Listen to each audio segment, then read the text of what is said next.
And now, it's time for another Dice Tower review with Tom Vasel. Hey folks, today we're taking a look at Capitán Flint. This is a small little pirate card game. Yes, it's another pirate card game. There are a lot of pirate card games, but I guess there's something innate about the fact that people want to collect treasure. And that's what you're doing in this game. You're collecting pearls and rings and coins of different colors.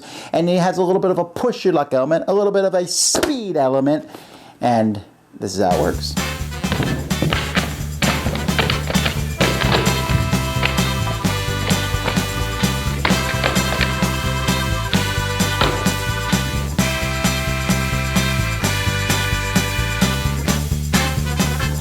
At the beginning of the game, each player is going to get 4 of these cards that are going to show the treasures they're trying to get.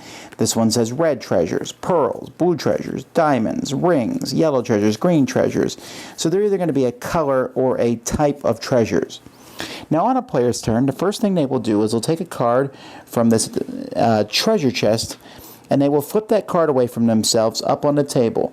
Now if that card shows a treasure chest on it, they need to flip over another card. Alright, now they have the opportunity to play one of their cards, one of their treasure cards anyway, if they want to. So I could play this one here and I would get all the pearls from the middle of the table, come to my loot. Now you can only play these once per game, so you probably wouldn't do it at this point. You then can stop or go again. So if you want to go again, you flip over another card. Players can then try to take cards again or pass it to the next person. So players are going to be turning over cards. If at any point there are 3 pirate hats on the table, then everyone needs to slap the parrot here and say parche, and they'll take all the cards that have the pirate hats on them. Other than that, players are going to keep going. So you can see here, if you had a blue card in your hand, this would be something great. Now some cards have hooks on them. If the first card you draw is a hook, no problem. But if you decide to go again and you turn over a card that has a hook on it, then your turn ends immediately. You don't get to do anything. But as you can see here, if this was my turn, I would be really hoping that I had a blue card because I would get all 6 of those cards.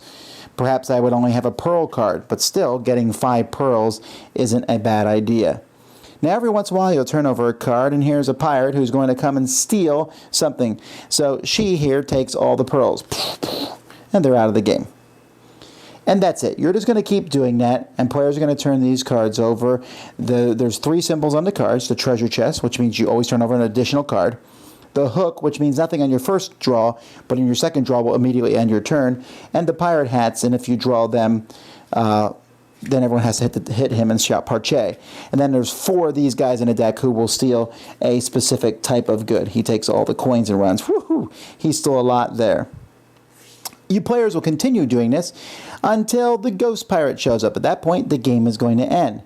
Players are then going to take all the treasure that they collected and get 1 point for each one. So 1, 2, 3, 4, 5, 6, 7, 8 points is what I would have here. Most points is the winner of the game. It's interesting, this game doesn't really introduce anything new. We got the speed element, hit the table. We got the turn over another card. Woo! I guess where this game shines is the fact that you have those treasure cards and you have 4 of them and you have to use them at some point in the game.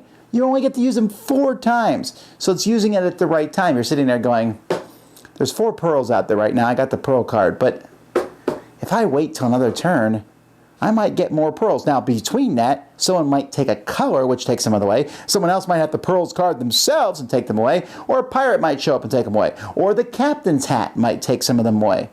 So you're never really sure what's going to happen. This is a light game. But you know what? I enjoyed it. We had fun playing it.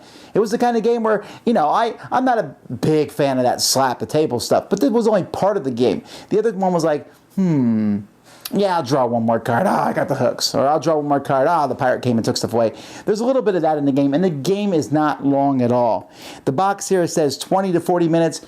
Much closer to the 20 minutes. And I like that for the style. The artwork is good. The stuff is easy to see. They probably, as I'm looking at this, they probably should have picked different colors than red and green. Come on, guys, now. This is an obvious thing at this point when designing a game. But despite all that, it works with kids and teenagers. It's obviously a family card game, fast and easy to play. Certainly one that I like a lot. Capitán, Flint. Dice Tower Judgment, approved! Parche. Thanks so much for watching the Dice Tower videos. Find more great videos and reviews, as well as our top-rated audio podcast at Dicetower.com. You can also find other great shows at Dicetowernetwork.com. I'm Eric Summerer, and you've been watching The Dice Tower. The Dice Tower is sponsored by Cool Stuff Inc., where you can find great games for great prices. Cool stuff in stock. Check them out at CoolStuffInc.com. Shut the door.